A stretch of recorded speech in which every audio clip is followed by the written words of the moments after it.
Okay, so this is the second part of section 13, and we're now ready to explain what the piecewise function actually is. So if you notice, there's three pieces. We have this piece where x was less than -4. We found that from like right here or right here. And when x was less than -4, we came up with this equation, -2x minus 3. Then our middle piece, well, that was when x was between -4 and 1. Again, we found out -4, 1 this way. And when we simplified that equation, we just got y equals 5. And then there's one more piece, and that was for x is greater than 1. And that's the other thing, is I've had students that want to write down these numbers. These numbers are more like guidelines. So make sure you're writing down when the absolute value is equal to 0. We got this expression, 2x plus 3. So let's go to Desmos and see if our answer matches. Notice I have not gone to a calculator yet. So hopefully we're right. So again, this is actually the equation we had earlier, and just switching some things around. And by the way, graphing calculators have this as well. X plus 4 and then x minus 1. And if you don't have to hit that keyboard in order to get the absolute value, by the way. But you can as well. So as you look at your graph, there's a couple things that you should recognize. First of all, when do the graphs stop? At x, well, this line stops at x equals -4. That's a vertical line. I mean, I could actually draw that on here. Something graphing calculators cannot do is graphing vertical lines. Desmos does. And what do you notice about the slope of that line? Well, it's down 2 over 1, so it's -2x. And where would it cross the y intercept? Looks like at -3. And you could double check. If you were to write -2x minus 3, notice that that purple line is covering up this red line to verify that that's true. But I want to hide that. I'm also done with that. X equals -4. I guess I could put also in x equals 1 as my other breaking point in this piecewise function. And what do you notice of the horizontal line? Well, it's at 5. So it makes perfect sense that that middle piece was defined as y equals 5. I wish it was a different color, but lines up perfectly. And then I could say the same thing about to the right. It's 2x plus 3. So let me write that equation in. 2x plus 3 lines up perfectly with the furthest to the right. Now that I'm thinking about it, I actually did this on purpose. You can believe me or not. Is something's wrong about my piecewise defined function. I would have several holes at -4 and 1. And if you remember from earlier, I said just pick one of the things. Now, be careful. If you put an equal to here and here, then which equation would you be going to? Now, some math teachers would argue with me that it doesn't matter, because no matter where you plug in -4 on the top one or the middle one, you'll get it's equal to 5. I just don't like that confusion. So it's up to you where you put your equals to, but don't put 2 of them underneath -4. Okay, and maybe you would also put an equal to here. Maybe you would put it, your 2 equals here and here. You just need to make sure that you have a closed dot somewhere. You could also put it like this, here and here. Or what I probably would do, if you want my opinion, is because it would be easier to just say, okay, it's a horizontal line. I would put them both right there, if you want my opinion. Okay, so had we not graphed it on Desmos, we would have been able to do it here. But since we already did it on Desmos, I don't want to waste your time. And by the way, these absolute value functions should be continuous. So it should make perfect sense. You just might need to find out the slope at these endpoints of these outside lines. But once you have the graph, now it's really easy to state the domain. Well, we can plug in anything for x, and we have an arrowhead going infinitely to the left and infinitely to the right. So the domain is all reals. Now the range, it would be difficult to find if you did not have the graph, because if you were to just look at this piecewise function, you might not know that there's a smallest value that you can get. Some of you might be saying, well, you could do 4 minus -1, but how would you know to subtract a -1? I don't know if you would. So the point that I'm getting at is once you have the graph, then it makes perfect sense that the lowest y value is 5, and it goes infinitely up. So being able to graph will definitely help you understand domain and range. We just have a couple more problems to help you practice, and then if you notice, I think this is the last one for p of x. It looks really, really complicated, but I will explain it, and then you'll be ready for the homework. So I'm going to go sort of at my own pace. Feel free to pause the video or try it on your own and then see. But notice my first step is just setting each piece equal to each absolute value equal to 0.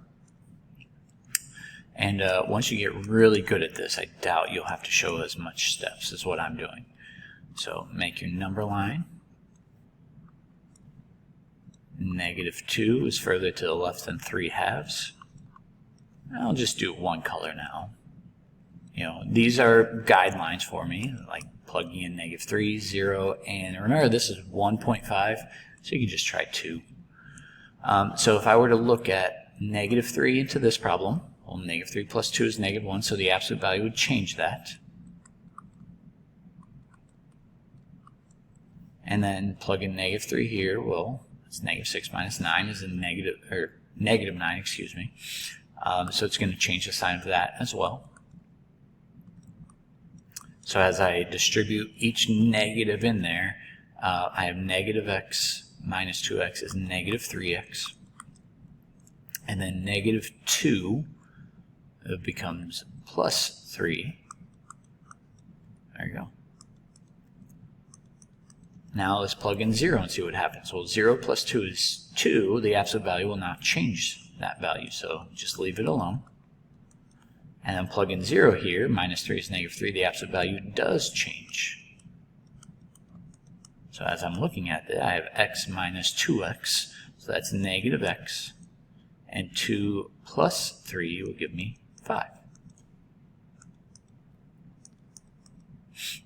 That's a 5 right there. Plug in 2. 2 plus 2 is 4. So that does not change the sign. And then 4 minus 3 is 1, so that absolute value is not changing signs either. So x plus 2x is 3x. 2 plus -3 is -1. So what does my piecewise function look like for f of x? So furthest to the left is -3x plus 1, and that's for x being less than -2.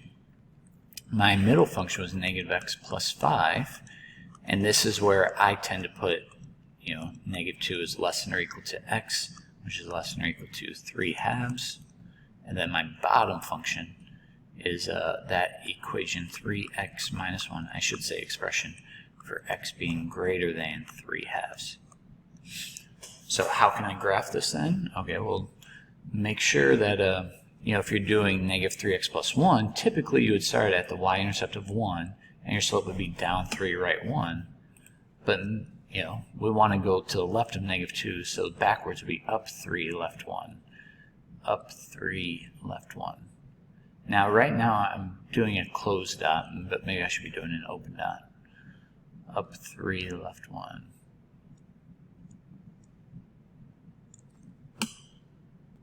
Now, I don't mind these dots being on here as being like guidelines for you, but some math teachers would be annoyed if you left it on there. So now let's look at negative x plus 5. Well, the y-intercept is 5 there. 1, 2, 3, 4, 5. Oh, it changed colors on me, so I guess I'm doing this in orange. And the slope is down 1, right 1. But notice that I'm stopping when I get to 3/2 because of this value.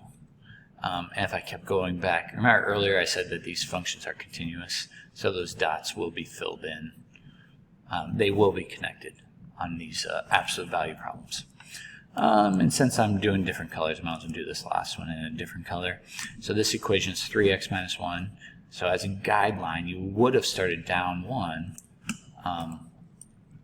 but it was undefined at x equals 0. But as I go up 3, right 1, you see that they will cross each other right there. And now I can fill in that dot and connect up 3, right 1. There we go. We just graphed that function. Now, instead of going to Desmos, which you could use Desmos, you could verify this.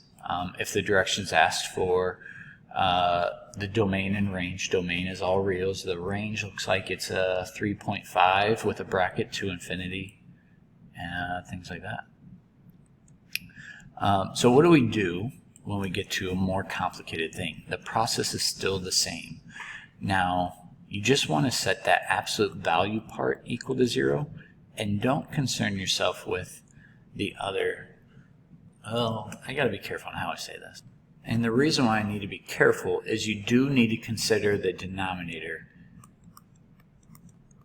And you should be thinking about, this is a rational function, and you recently took a test over this, that the denominator can never equal 0. So please don't forget that as I get to the answer. But if we go back to the new method that we're learning for graphing these functions, absolute value equal to 0, and I would just add x over. So when you're making your table, or your number line, I guess, the only thing you need to consider now is this denominator not equaling 0. So sometimes I've actually done it this way as well, as I've made students consider the left side of -3, like choosing a number like -4, 0, and 6.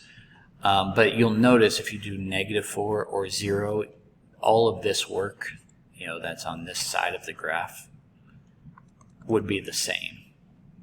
And I hope that makes sense. So I'm sort of torn between, do I explain it one way or another? But no matter if you choose -4 and for this x you get a positive, or if I plug in 0, 5 minus 0 is still a positive number. So the signs don't change to the left of 5. You still have that -8 over x plus 3. So as I write that final answer, let me scroll down a little bit, what we get is -x, what's 5 minus 8 is -3 over x plus 3. What you could actually do is just factor out a -1 there. And why would I go through that work is because now I can cancel out this x plus 3. So just to the left of 5, we just have the numerical value, so a horizontal line at -1. Now when you plug in 6 in here, 5 minus 6 is a negative, so you want the opposite of 5 minus x, -8 over x plus 3. And as I distribute, I get x, let's see, -5 minus 8 would be -13. Nothing to simplify there. So my piecewise function, I would probably actually write it this way just because I like writing, considering to the left of -3 and then considering from -3 to x to 5. Even though the function is the same, it helps me recognize, whoops, it was supposed to be -1, recognize that there was a hole there. And then x is greater than 5 is that function. So I quickly give you the answer key here.